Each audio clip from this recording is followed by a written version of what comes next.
so often, a really difficult decision has to be made, especially if you're a Pokemon trainer. And it comes in the form of choosing which starter to choose. Welcome back to Shelby on Safari, and in today's video, we are gonna look at the starter Pokemon of Sinnoh in the anticipation for Pokemon's Brilliant Diamond and Shining Pearl being released on Nintendo Switch. But in true Shelby on Safari fashion, we are going to take it to the next step and introduce you to the real-life counterparts, the real-life Pokemon that surround us all, animals. So you ready? Join the safari and let's get started. In no particular order, let's start with Piplup, the penguin Pokemon. Coming in at 1 foot 4 inches tall and weighing 11.5 pounds, Piplup is certainly a force to be reckoned with. In the Pokedex entries and in the anime, we see Piplup sure has a lot of spunk and self-pride. Being a bit on the clumsy side, if Piplup falls, well, they'll just get right back up and puff out their chest. While they might seem a bit clumsy on land, when it comes to water, they're anything but clumsy. Piplup are skilled swimmers that can dive for up to 10 minutes. And while things might get a little chilly for Piplup, that's alright, because the cold didn't bother them anyways, because they have thick down. I wonder if that's what Elsa has. But in terms of what real-life animal is like Piplup, let me introduce you to a previous animal introduced here on Shelby on Safari, the fairy penguin. They are so cute. Any excuse to bring them up again, I will happily take. Also known as the little blue penguin, these guys are found in Australia and New Zealand. They are the smallest penguin species, and in fact, even smaller than Piplup. They only get to 1 foot 3 inches tall and weigh only 2 to 3 pounds, whereas Piplup weighs 11.5. Whoa, that's a lot of penguin. Although I should say, their weight does vary seasonally. Take for example, when they're parents. During breeding season, laying eggs, and raising chicks, the little blue penguin's weight does drop rather dramatically. And just like Piplup is known to be a very skilled swimmer and diver, the little blue penguin has that well in their name. The scientific name of the genus classification of little blue penguins is Eudiptula, which literally means good little diver. That sounds like what someone would write on their report card. They prefer, though, to be a little bit quicker at their dives than Piplup, with their typical dive lasting usually 20 to 35 seconds, and not going deeper than 66 feet. And you know how if you're really lucky, you get a shiny Piplup, or if you play Pokemon Go and it's Piplup Community Day, it turns out that the little blue penguin comes in a variety of different shades of blue, depending on the geographic region. So you could say that there is a shiny equivalent of Piplup in the real world. And I feel like we should mention the down side of things. No, not being a Debbie Downer, but the down, like what Piplup has to help it keep warm. Little blue penguin hatchlings are covered in black down that is replaced in 8 to 14 days with chocolate brown down that lasts until the chick is 26 to 29 days old, and then it's replaced with feathers. But my last favorite aspect of Piplup and little blue penguins is counter shading. This is an excellent form of camouflage that penguins and Piplup have, but allow them to not only blend in when they're swimming to both prey and predators. Say for example, you're a fish swimming below a penguin or Piplup. I guess that would make you a Magikarp.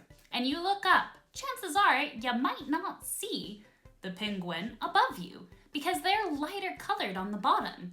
Whereas if you were, say, a predator like a Sharpedo swimming above a Piplup and you look down, the darker blue color of Piplup or penguin on its back would also blend in with the dark depths of the ocean below. This is one of the aspects that make me think certainly the creators of Pokemon paid attention to the finer details in life. Mwah. But let's move on to Turtwig and Chimchar.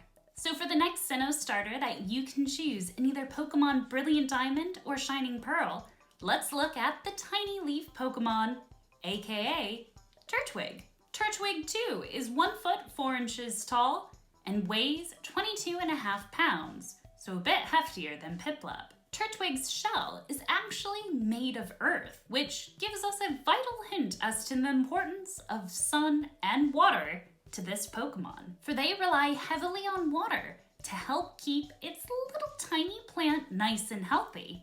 And Pokedex entries state that this is why they spend a lot of time near lakes. And speaking of their shell, Turtwig have the hidden ability Shell Armor, which prevents Pokemon from receiving a critical hit, even if the move being used against them would always land one.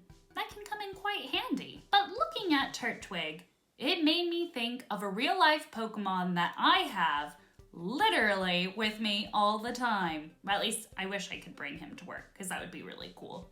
I'm talking about my buddy, Texas. Texas is a Horsefield's tortoise, and although his shell isn't quite made of earth like Turtwig's is, I certainly see some similarities between Ash's Turtwig in the anime and my buddy Texas, because they're both very dependable, very independent, and also, well, quite charismatic, aren't you, boy? Yeah, let's get a closer look.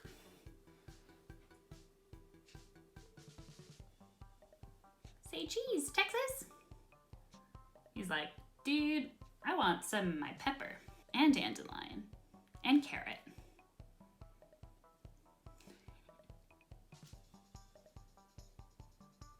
Can you see his beak? Show it off, mate. Oh yeah. He is one cool dude. And no, Texas doesn't live in a Pokeball. He actually has a pretty nifty outdoor enclosure, which we built earlier this year. I'll pop a link down to it in the description below so you can see how incredible his outdoor living space is. But this time of year, he's about to go into hibernation. So he's not quite outside. Are you, buddy? Gotta wait till next summer. So like how Turtwig relies on natural sunlight and water to help its plant grow, Texas here and other Horsefield tortoises really do rely on sunlight as well. Ooh, his foot is stuck in my hair. It's really important to ensure that they get as much natural sunlight as possible. And when you do have to have them inside, be sure to have both UVB and UVA rays available. It's important with Horsefield's tortoises, or Russian tortoises, as they're also known by, to have as much natural sunlight as possible. That's why we built them a pretty spiffy outdoor enclosure. However, they're not always outside, especially if it's raining. So when they're inside, we make sure that they have both UVB and UVA rays. UVB rays are vital because they allow Texas and other Horsefield tortoises and other reptiles to produce vitamin D, which is essential for both the absorption and use of calcium. If they don't get this, their risk of developing metabolic bone disease, or MBD for short, is quite high. And MBD is actually fatal.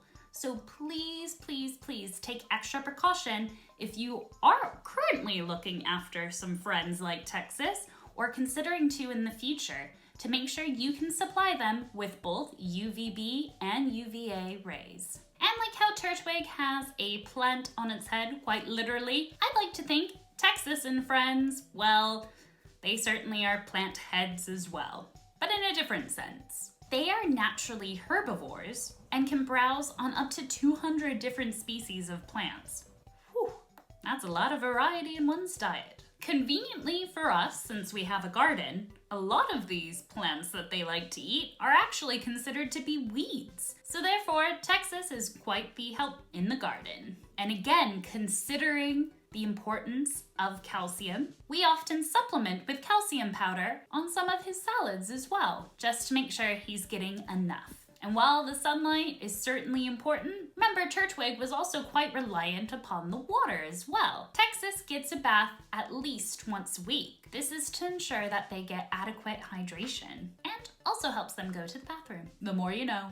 And the final starter that you can choose in Pokemon Brilliant Diamond or Shining Pearl is Chimchar, the chimp Pokemon. Chimchar is the tallest of the 3 starters, at 1 foot 8 inches tall, and weighs 13.7 pounds. Chimchar is also known to be an excellent climber, frequently living by the sides of cliffs. So I guess that would certainly come in handy, being good at climbing. Now, Chimchar actually has gas that's made in its belly that burns from its rear end, of all things. And when Chimchar is sleeping, it tones it down just a bit. You can also use this to identify if a Chimchar is feeling unwell. Now, I'm gonna be honest with you guys, I wasn't the biggest fan of Chimchar until I recently watched the anime, and boy does Ash love catching an underdog. Spoilers, because Ash's Chimchar was actually rejected, a la flashbacks to Charmander, by his trainer for being too weak. But Ash saw greater potential within this Chimchar, and they worked together to become one